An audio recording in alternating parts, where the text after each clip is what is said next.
Boa noite, é uma alegria estar aqui com todos vocês, né? Mais um domingo, ainda mais depois a gente poder louvar a Deus e a gente poder compartilhar daquilo que Deus nos ensina na sua palavra. Em continuidade daquilo que eu já venho expondo aqui há alguns meses, né? Eu venho uma vez por mês e nos últimos 6, 7 meses viemos falando sobre uma história muito importante da Bíblia. E eu gostaria de concluir esse ciclo com uma das histórias mais belas de toda a Sagrada Escritura. E aí, pensando nisso, eu quero convidar você a abrir a sua Bíblia no último capítulo do livro de Deuteronômio. O último capítulo. Deuteronômio 34, é o final do Pentateuco, da Torá. Deuteronômio 34, versículo 1. E diz assim: Então, das campinas de Moabe, Moisés subiu ao monte Nebo, ao topo do Pisga, em frente de Jericó.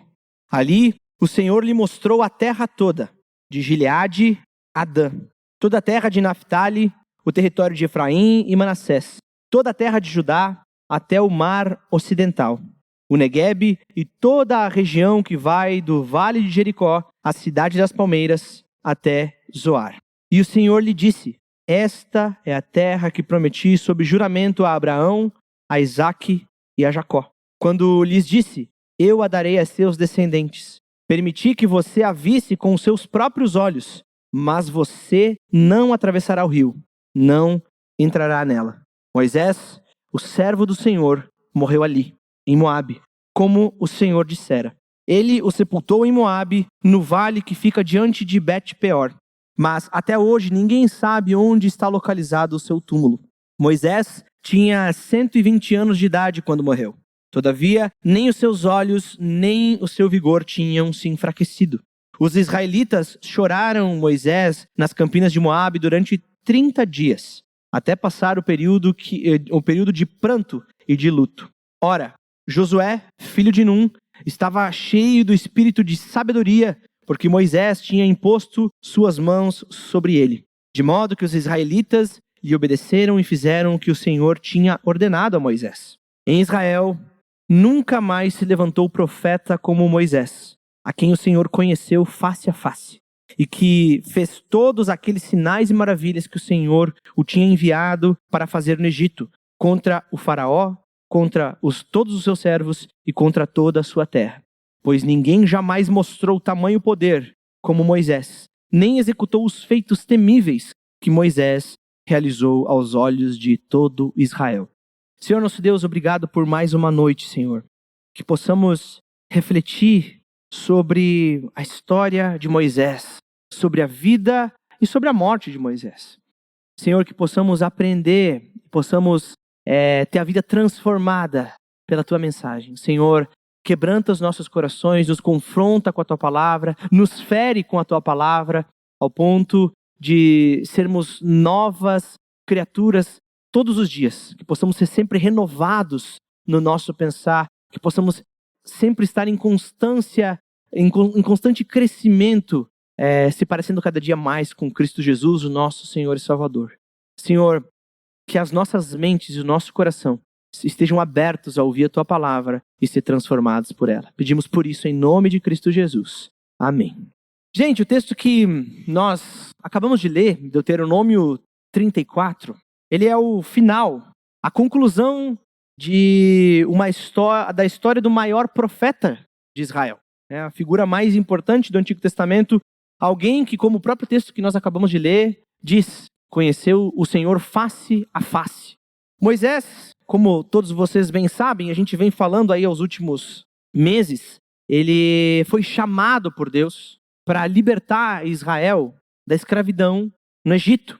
Ele mesmo guiou o povo de Israel desde o Egito. Ele foi usado por Deus para confrontar Faraó naquele episódio das 10 maravilhas, na celebração da primeira Páscoa, também na abertura do mar, diante dos olhos de todo o Israel. Não foi uma coisa escondida, velada, mas foi uma coisa que foi feita diante dos olhos de todos. Todos viram e contemplaram o agir de Deus através de Moisés.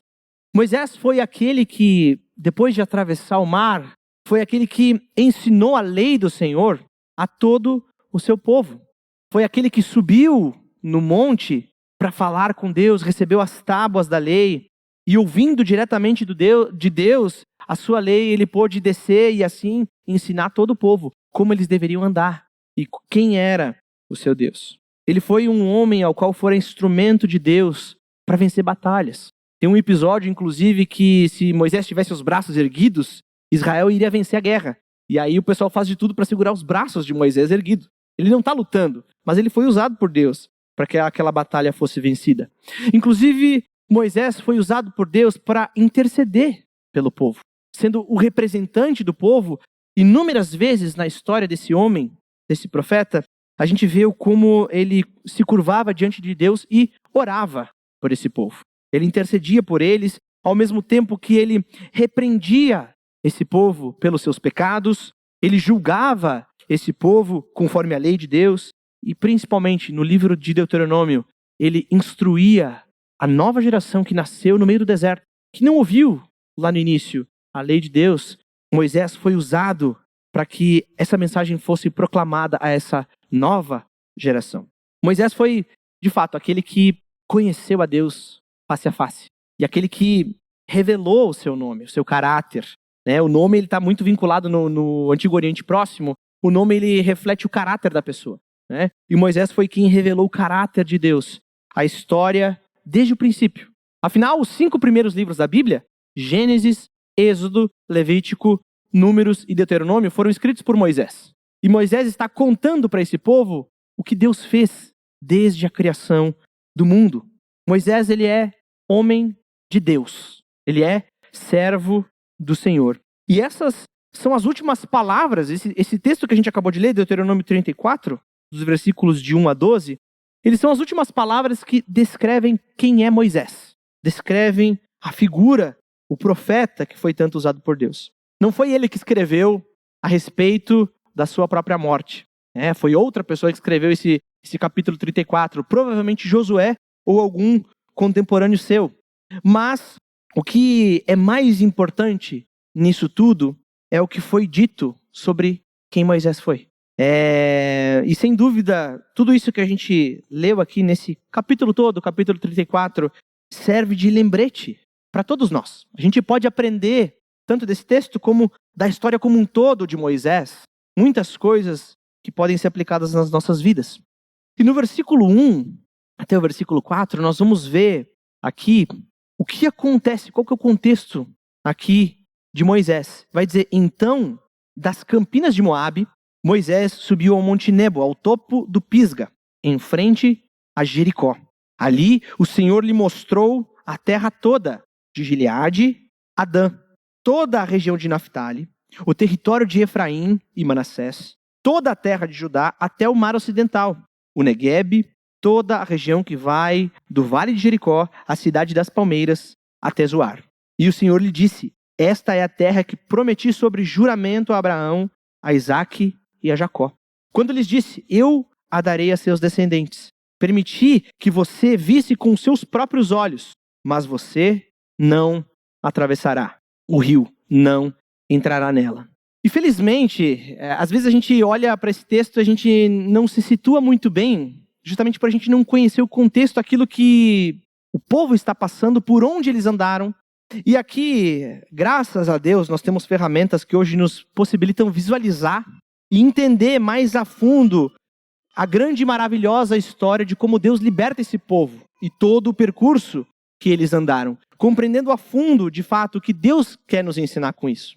E olha só, vai ser projetado aqui na tela o mapa que o povo percorreu do Egito até Israel.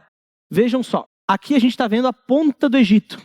E se a gente olhar o texto de Gênesis, vai estar dizendo que os israelitas moravam na terra de Gozém, aqui em cima. Tá? Isso é muito importante. Eles estão no Egito, estão numa terra, Deus manda Moisés libertar todo o povo. E aí o que eles fazem? Eles descem até aqui, Pi-Hairote, né? E ali acontece o episódio da abertura do mar. Veja que é bem na pontinha do Mar Vermelho, bem aqui na ponta. Então eles atravessam ali, onde acontece aquele episódio que Moisés abre o mar, né? E aí eles atravessam em terra seca.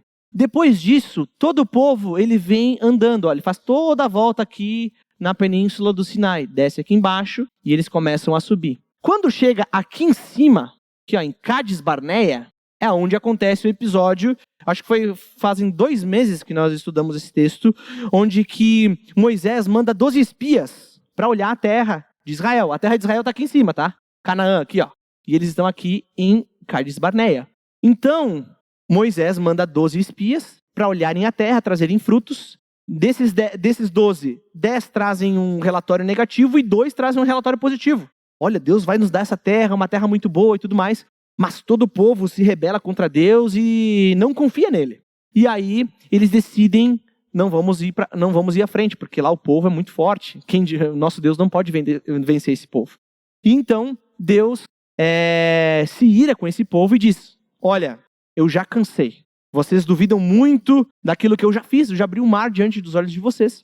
Vocês vão perambular no deserto e toda essa geração que viu o mar se abrir, de 20 anos para cima, vai perecer no deserto. E é isso que acontece. Veja que aqui a gente vai ver que tem todo parece que eles estão andando em círculo, eles descem, depois eles sobem novamente. Isso aqui acontece porque eles estão 40 anos andando no deserto. Toda aquela geração que viu o mar abrir, morre, né? Vai morrendo aos poucos.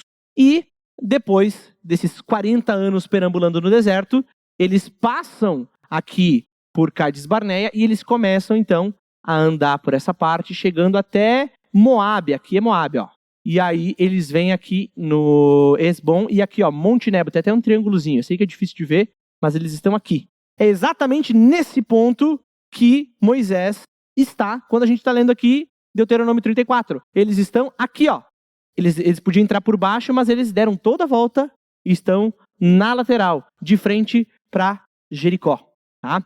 É nesse ponto que Moisés está nos seus últimos dias. Guiando o povo, ele discursa em Deuteronômio inteiro, são alguns discursos, ele está ensinando a nova geração sobre quem é Deus e a terra que eles vão herdar, que aqui é Canaã. Tá? Então é isso que está acontecendo. E aí, também, graças a Deus, a gente pode vislumbrar aquilo que Moisés viu quando esteve lá em cima.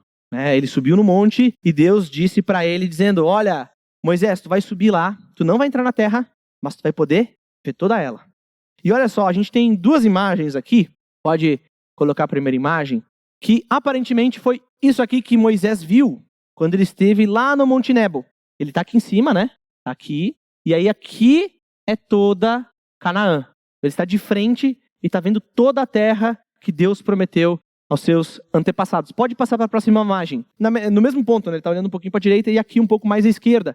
Vejam que aqui a gente vê um grande lago. O que é isso aqui? É o Mar Salgado, o Mar Morto. Então, desde aqui até todo aquele outro lado é a terra de Israel. Ele pode contemplar de Gileade até Dan, toda a região de Naftali, Efraim, Manassés. Ele vê toda a terra. E aí Moisés pode, então, olhar com os seus próprios olhos.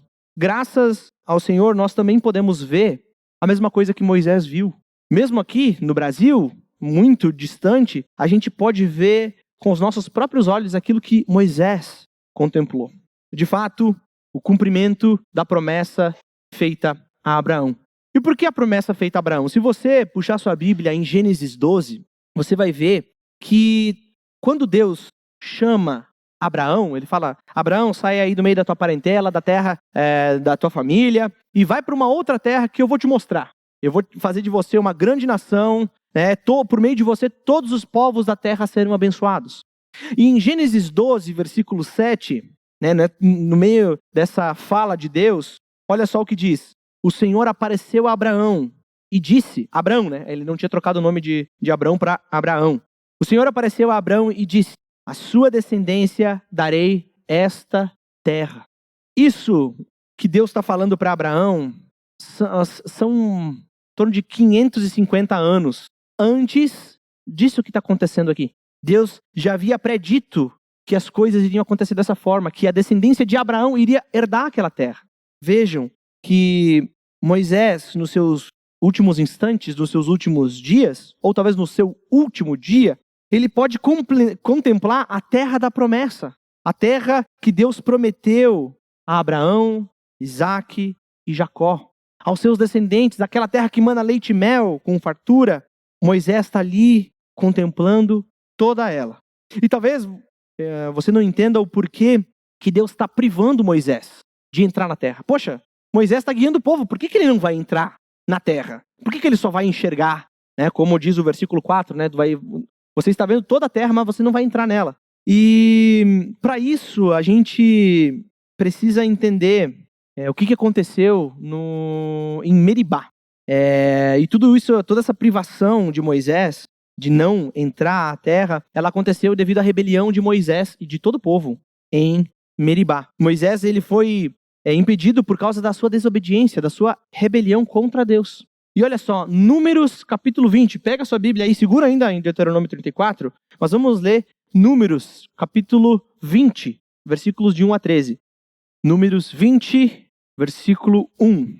E diz assim: No primeiro mês, toda a comunidade de Israel chegou ao deserto de Zim e ficou em Cádiz. Ali, Miriam morreu e foi sepultada. Pausa aqui. Miriam é irmã de Moisés. Miriam foi aquela que andou na beira do rio enquanto Moisés estava lá no cestinho, né, e foi encontrado pela filha do faraó. Miriam estava acompanhando para saber onde que ia chegar.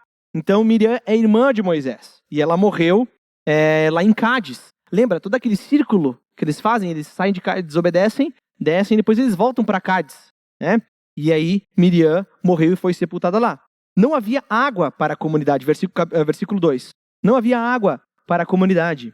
E o povo se juntou contra Moisés e Arão. Discutiram com Moisés e disseram: Quem dera tivéssemos morrido quando os nossos irmãos caíram mortos perante o Senhor. Pausa novamente. Lembra que o povo desobedeceu a Deus. E aí Deus disse: essa geração inteira vai morrer. E a partir dali, dia após dia, várias pessoas começam a morrer. A gente está falando de aproximadamente 1,5 milhão de pessoas. Durante 40 anos, morrendo pessoas todos os dias. E aí vejam que aqui várias pessoas já morreram. E os últimos que restaram, aqui é o 40º ano, basicamente, de toda a peregrinação no deserto. Aqueles que restaram, eles estão reclamando para Moisés. Dizendo: Moisés, quem dera se a gente tivesse morrido já com os nossos irmãos que morreram perante o Senhor. E agora versículo 4. Por que vocês trouxeram a Assembleia do Senhor a este deserto, para que nós e os nossos rebanhos morrêssemos aqui? Por que vocês nos tiraram do Egito e nos trouxeram para este lugar terrível? Aqui não há cereal, nem figos, nem uvas, nem romãs, nem água para beber. Moisés e Arão saíram de diante da assembleia para a entrada da tenda do encontro e se prostraram com o rosto em terra, e a glória do Senhor lhes apareceu. E o Senhor disse a Moisés: Pegue a vara e com o seu irmão Arão reúna a comunidade e diante desta fale aquela rocha, e ela verterá água. Vocês tirarão água da rocha para a comunidade e os rebanhos beberem. Então Moisés pegou a vara que estava diante do Senhor, como este lhe havia ordenado. Moisés e Arão reuniram a assembleia em frente à rocha. E Moisés disse: Escutem, rebeldes, será que teremos que tirar a água desta rocha para dar a vocês? Então Moisés ergueu o braço e bateu na rocha 2 vezes com a vara. Jorrou água e a comunidade e os rebanhos beberam. O Senhor, porém, disse a Moisés e a Arão: Como vocês não confiaram em mim para honrar a minha santidade à vista dos israelitas, vocês não conduzirão esta comunidade para a terra que dou a vocês. Essas foram as águas de Meribá, onde os israelitas discutiram com o Senhor e onde ele manifestou a sua santidade entre eles. Vejam só, Moisés desobedeceu a Deus. Deus disse: Moisés, vai chamar todo o povo e tu vai falar para a rocha e dessa rocha vai sair água, vai verter água.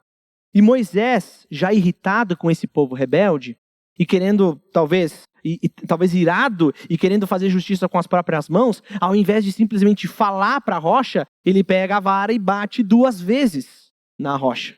Todo o povo está vendo isso. Não é só uma pessoa, não são 2, é todo o povo. E o que Deus acusa Moisés, dizendo: Moisés, tu está me desafiando diante de todas as pessoas, tu está me envergonhando na frente de todo mundo, Moisés. E é por causa disso que tu não vai entrar na terra. É por causa dessas coisas. Porque tu está roubando a minha santidade na frente de todo o Israel. Essa história está lá em Números. E quando a gente olha o livro de Deuteronômio, que aquelas pessoas da antiga geração já morreram, e é uma nova geração, Moisés está contando a história. E a gente vê que desde o início, Moisés sabe aquilo que vai acontecer. Em Deuteronômio 1, versículo 37, Moisés vai dizer assim, para essa nova geração, ele está contando de onde eles vieram e para onde estão indo. Em Deuteronômio capítulo 1, versículo 37, vai dizer o seguinte: por causa de vocês, o Senhor irou-se contra mim e disse, você também não entrará na terra. Moisés já sabe o que aconteceu. Ele está ciente da condenação, do julgamento de Deus. E aí, seguindo mais adiante, pouco antes daquele texto de Deuteronômio 34, puxa ali Deuteronômio 32, pouquinho antes dos acontecimentos. Deuteronômio 32, versículos 50 a 52. Diz assim: ali na montanha que você tiver subido, você morrerá. Isso aqui é Deus dizendo para Moisés antes do capítulo 34. Você morrerá e será reunido aos seus antepassados, assim como seu irmão Arão morreu no Monte Hor e foi reunido aos seus antepassados. Assim será porque vocês dois foram infiéis para comigo na presença dos israelitas, junto às águas de Meribá, em Cádiz, no deserto de Zim, e porque vocês não sustentaram a minha santidade no meio dos israelitas. Portanto, você verá a terra somente à distância, mas não entrará nela, não entrará na terra que estou dando ao povo de Israel. Vejam só, Moisés, ele sabe o seu fim. Desde Números capítulo 20, Moisés sabe que Deus não vai voltar atrás. Ele sabe que o Senhor é justo em justamente privar ele de desfrutar dessa nova terra, essa terra prometida aos descendentes de Abraão, Isaque e Jacó. Afinal, ele mesmo, Moisés, tinha sido rebelde, tinha sido, assim, desobediente para com Deus. Só que, diferente de muitos, de toda aquela geração incrédula, Moisés simplesmente não questiona. Se você pegar de Números capítulo 20 até Êxodo 34, no seu último suspiro, você não vai ver Moisés reclamando porque Deus não está deixando ele entrar na terra. Deus mandou, assim vai acontecer. Porque Moisés, ele sabe quem é Deus. Moisés conhece Deus face a face. Ele conversa com Deus como se fosse um amigo. Então ele sabe que Deus é justo. Ele sabe que Deus é bondoso. Ele ensina o povo sobre isso. Quando a gente olha um episódio da vida de Moisés, onde ele pede para Deus, Deus, eu quero ver o Senhor. Eu quero te ver assim inteiro, sabe? Ver toda a tua glória. E aí Deus fala para ele, Moisés, eu não vou permitir que isso aconteça, porque se tu me ver, tu vai morrer na hora. Então vou fazer o seguinte, tu vai se esconder atrás de uma rocha, numa fenda. Quando eu virar de costas e eu passar, aí tu vai poder me contemplar de costas. E aí, nesse momento, a gente tem dos momentos onde a gente pode ver de fato quem Deus é. Porque Deus passa diante de Moisés, e lá em Êxodo 34, versículos 6 e 7, diz assim, e passou diante de Moisés proclamando, isso Deus, né? Passou diante de Moisés, passou diante da rocha, e Moisés está vendo na fenda. E diz assim, Senhor, Senhor, Deus compassivo e misericordioso, paciente, cheio de amor e de fidelidade, que mantém o seu amor a milhares e perdoa a maldade, a rebelião e o pecado. Contudo, não deixa de punir o culpado, castiga os filhos e os netos pelo pecado de seus pais até a 3ª e 4ª gerações. Moisés viu a Deus e Deus ensinou ao próprio Moisés quem ele era. É Deus que está dizendo, Moisés, olha só, eu sou o Deus compassivo, misericordioso, paciente, amoroso, bondoso, perdoa a maldade, mas eu não deixo o pecado impune. Eu não deixo o culpado impune. E Moisés sabe quem é Deus. E é por isso que ele não titubeia mais, ele não reclama mais, ele não murmura mais, porque ele sabe quem é Deus. Se Deus disse, Moisés, tu não vai entrar na terra, tu não vai entrar, porque tu me desobedeceu. E de fato, aquilo que Deus promete, acontece. Olha só, vamos voltar lá para o texto base, Deuteronômio 34, versículo 5. Moisés, o servo do Senhor, morreu ali, em Moabe, como o Senhor dissera. Ele o sepultou em Moabe, no vale que fica diante de Bet-peor. Mas, até hoje, ninguém sabe onde fica localizado o seu túmulo. Moisés tinha 120 anos de idade quando morreu. Todavia, nem os seus olhos, nem o vigor tinham se enfraquecido. Moisés morreu ali, como o Senhor dissera. Porém, mesmo na sua morte, mesmo morrendo, Moisés ele é inundado de graça e misericórdia de Deus. Porque diferente de toda aquela geração incrédula que reclamava, era melhor estar no Egito, era melhor ser escravo, porque lá tinha comida, lá tinha carne, melhor do que estar aqui no deserto, melhor do que para uma terra que a gente nem sabe para onde que a gente está indo, para uma terra onde que vão ter gigantes e nós vamos morrer perante esses povos. Diferente disso, Moisés, ele tem a honra e o privilégio de contemplar com seus próprios olhos o cumprimento da promessa feita a Abraão, 500 e poucos anos antes. Moisés está vendo, ele não está só esperando, ele está vendo toda a terra diante de seus olhos, como a gente viu nas imagens. Ele sobe lá e ele pode ver tudo que Deus fez, para onde que Deus está levando o seu povo. Toda aquela geração incrédula morreu e não viu nada, duvidou de Deus e morreu por causa da sua incredulidade. Mas Deus é gracioso com Moisés.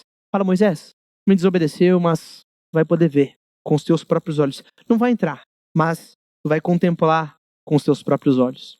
E aí, imagine você, na situação de Moisés, chegando no seu último dia, diante do Senhor, vislumbrando a obra, o alvo pelo qual você peregrinou durante 40 anos.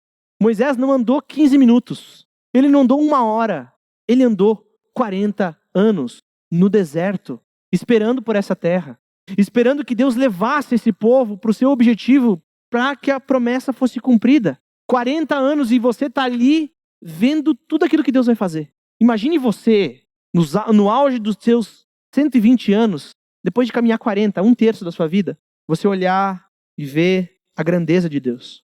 O último ensinamento que Moisés recebe de Deus, que Deus ensina a Moisés, é de que, olha só, meu querido amigo Moisés, eu estive contigo durante muito tempo. Tu não vai andar naquela terra. O teu povo vai andar. Mas eu estarei com esse povo. Eu estarei com esse povo. Essa terra eu vou dar aos descendentes de Abraão. Contemple, agradeça, porque a obra será cumprida. Eu, o Senhor, garanto que isso vai acontecer. Moisés foi desobediente. Lá em Meribá, e a palavra Meribá ela é muito interessante porque ela significa rebelião. Lá, Moisés, tu foi um rebelde. Lá tu desobedeceu. Lá tu foi infiel. Mas na sua lápide, o dia que você morrer, Moisés, não vai estar escrito rebelde. Não vai estar escrito idólatra. Não vai estar escrito egoísta. Na tua lápide, Moisés, quando tu morrer, vai estar escrito aquilo que está em Deuteronômio 34, versículo 5. Moisés, o servo do Senhor. Diferente de toda geração que a gente olha e fala, meu Deus do céu, como esse povo não entende. Como esse povo tem o coração duro. Moisés é diferente. Moisés recebe o título de servo do Senhor. A única pessoa até então que teve menção de ser servo do Senhor foi Abraão. E Moisés tem o privilégio, tem a honra de receber esse título. Muitas vezes a gente olha lá, antigamente era rainha, mas agora é o rei, da Inglaterra. Quando alguém recebe o título de Sir, vai lá, se ajoelha, bota a espada nos ombros, esse aqui é um cavaleiro, da coroa. E a pessoa se sente honrada, mas agora imagina nos seus últimos dias, na sua morte, você ser chamado servo do Senhor, do Deus Altíssimo. Moisés, ele morreu, só que a vida dele é uma vida digna de ser vivida. Digna de ser vivida, porque ele viveu muito tempo servindo ao Senhor. Servindo. Não foi um tiro curto, foi 120 anos. 120 anos. E aí a gente olha para a vida de Moisés, e aí o texto volta a dizer, olha, ele tinha 120 anos, e ele tinha todo o vigor, e os seus olhos não estavam cansados. Ou seja, imagina você sabendo que você vai subir no morro, no monte, e você vai chegar lá e você vai morrer. Não é porque Moisés estava com a saúde debilitada, não é porque ele era velho demais. Ele subiu sabendo que ia morrer lá.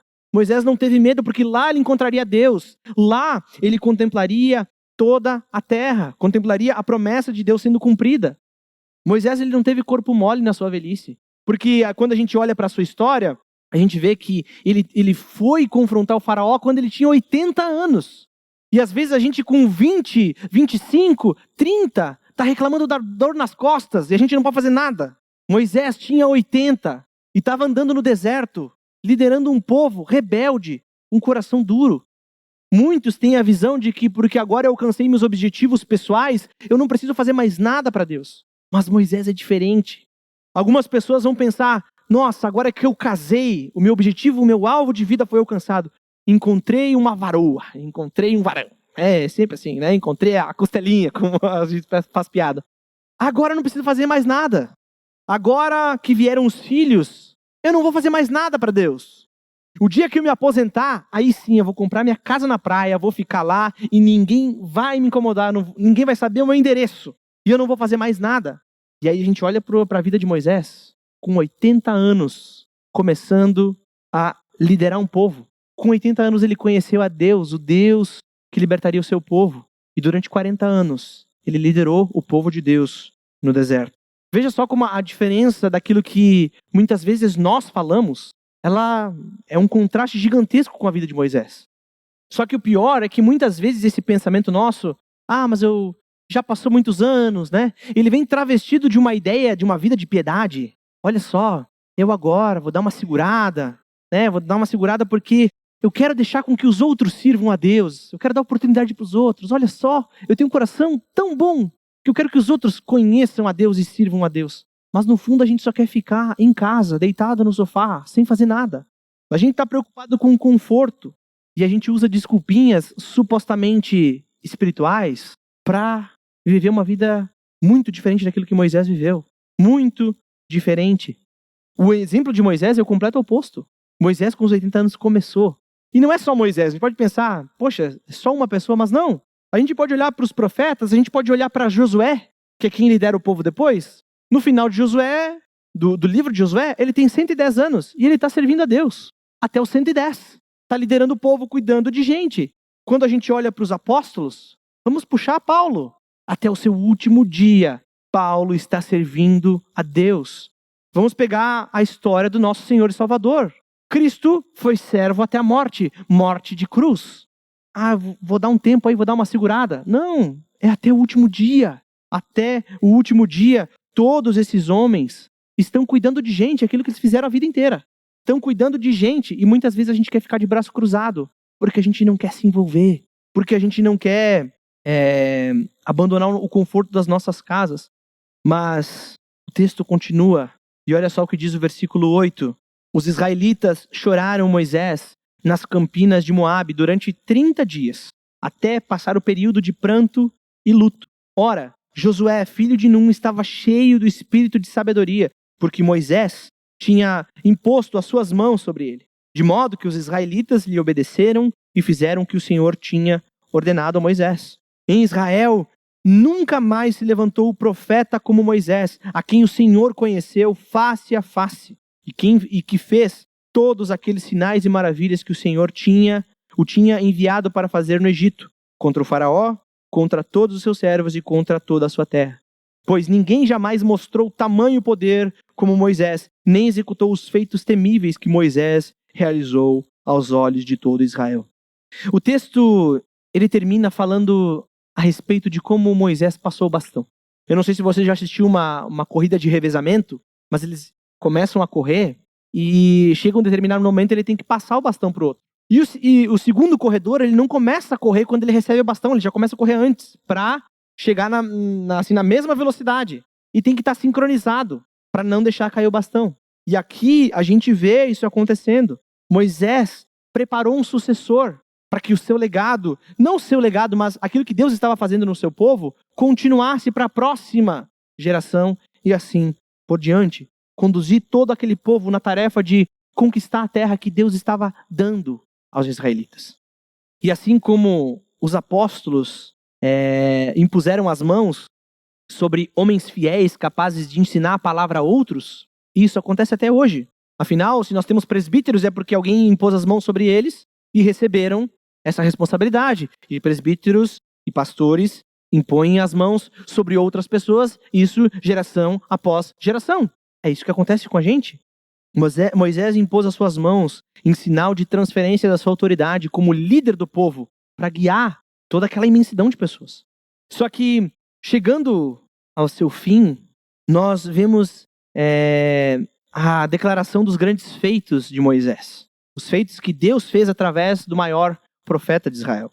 E eu acho muito interessante porque ali diz, ninguém dentre os homens realizou aquilo que fora realizado por Moisés. Ninguém fez, ninguém se compara a Moisés. Ninguém fora tão íntimo do Senhor a ponto de vê-lo face a face e de se achegar a Deus como um amigo. Ninguém foi assim. Ninguém foi assim. Ao mesmo tempo, esses versículos eles nos apontam para uma profecia, né, para uma esperança profética. Afinal, o próprio Moisés, antes da sua morte, muito tempo antes, no próprio livro de Deuteronômio, ele ensina essa nova geração a respeito de um profeta. E eu quero convidar você a voltar algumas páginas para trás, em Deuteronômio 18, capítulo 18, versículos 14 a 19. Lembrem o que está sendo dito de Moisés quando ele morreu. Ninguém fora como Moisés. Ninguém fez as coisas que Moisés fez. Ninguém se compara a esse grande profeta de Deus. E olha só, nas palavras do próprio Moisés, Deuteronômio 18, versículo 14. As nações que vocês vão expulsar dão ouvidos aos que praticam magia e adivinhação. Mas a vocês, o Senhor, o seu Deus, não permitiu tais práticas. O Senhor, o seu Deus, levantará do meio dos seus próprios irmãos um profeta como eu. Ouçam-no, pois isso que pediram ao Senhor, o seu Deus, em Horebe, no dia em que se reuniram, quando disseram: não queremos ouvir a voz do Senhor, do nosso Deus, nem ver o seu grande fogo, senão morreremos. O Senhor me disse: eles têm razão. E agora, versículo 18 e 19. Levantarei do meio dos seus irmãos um profeta como você. Porei as minhas palavras na sua boca, e ele dirá a vocês tudo o que eu lhe ordenar. Se alguém não ouvir as minhas palavras que o profeta falará em meu nome, eu mesmo lhe pedirei contas. E vejam só, o livro de Deuteronômio, a história de Moisés, acaba com talvez Josué, algum contemporâneo seu, dizendo: não houve ninguém como Moisés em Israel até os dias de hoje. É a próxima geração. Só que a gente olha a história bíblica e aí nós começamos a olhar quem é esse profeta prometido por Moisés. Quem é aquele que foi prometido a Eva muito tempo antes, que pisaria a cabeça da serpente? Quem é esse descendente que venceria a serpente? Quem é aquele por meio de quem, né? Todos os povos da terra vão ser abençoados.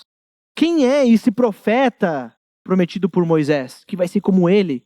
Quem é aquele que é descendente de Davi? Quem é aquele que é o Messias esperado?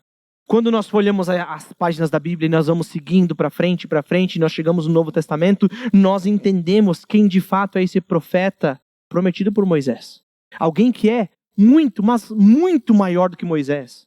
Alguém que fez coisas muito maiores do que Moisés fez. A gente pode pensar: poxa, Moisés abriu o mar, e de fato isso é uma coisa grandiosa. Mas existe um profeta que é Deus encarnado. Existe um profeta que abre o caminho para que nós pudéssemos chegar ao céu, a nova Jerusalém, a nova terra prometida. Existe um profeta que, assim como Moisés, morreu, mas que não está morto, porque venceu a morte, porque ressuscitou no terceiro dia. É esse profeta prometido por Moisés que hoje faz com que nós possamos estar aqui louvando a Deus pela graça dele. Aquele que tem as palavras de vida eterna. Aquele que ouve do Senhor e não teme. Aquele que é o próprio Deus e mostra para nós quem de fato ele é. Se antes Moisés diz: ele é Senhor, Deus compassivo, misericordioso, bondoso, que ama, que perdoa os pecados e que não deixa os pecadores impunes. Quando nós olhamos para Jesus, nós vemos a imagem do Deus invisível, como diz Colossenses 1. O resplendor da glória do Pai foi manifestado no meio de nós, cheio de graça e de verdade. E se nós podemos olhar para a história de Moisés, e a gente pode ver um exemplo de um homem que temeu a Deus, nós podemos olhar para o profeta que ele prometeu, a esperança que nós temos, não na lei de Moisés, mas o objeto para o qual a lei de Moisés aponta: Jesus Cristo, o Filho de Deus, aquele que tira o pecado do mundo, o profeta que é maior que Moisés. Aquele que Moisés, depois, na transfiguração, vem e fala com ele. É esse o profeta que nós temos esperança. Que a gente possa olhar para a vida de Moisés, possa ser confrontado por ela, porque muitas vezes nós não temos as mesmas atitudes. Muitas vezes nós estamos cansados, dizendo: olha, eu tenho outras prioridades, mas para Moisés não foi assim. Moisés sempre quis obedecer a Deus. E esse é o desafio para todos nós aqui, para todos nós. Para que a gente conheça mais de Deus, para que a gente obedeça mais a Deus, para que a gente olhe para as palavras que Ele ensinou, que a gente vem estudando há bastante tempo, que a gente possa ver a graça de Deus ali, porque Ele guiou um povo, e desse povo surgiu a salvação. Desse povo veio Jesus. E é por causa disso que nós podemos estar aqui hoje, celebrando a Deus, porque essas promessas, elas foram cumpridas, uma após a outra. A terra foi dada, uma nação foi criada a partir de Abraão. Dali veio a bênção para todas as nações, Jesus. E agora Jesus diz, existe uma outra terra que mana leite e mel, eternamente. Vocês podem ir para lá.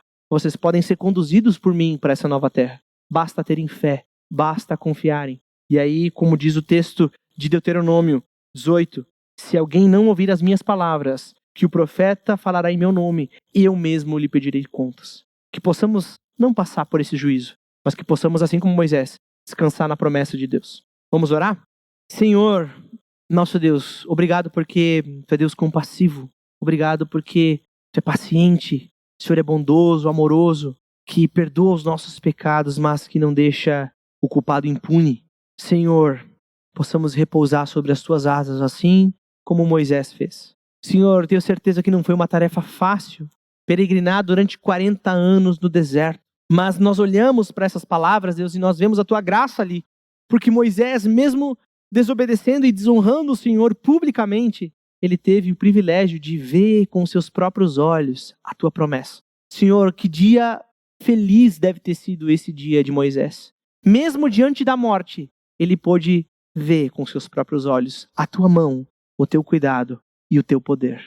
Meu Deus, que até o nosso último dia, até o nosso último suspiro, todos nós aqui possamos contemplar a Tua face, possamos ver a Tua obra diante dos nossos olhos, possamos glorificar o Senhor, que é um Deus santo, um Deus justo, um Deus poderoso que criou todas as coisas.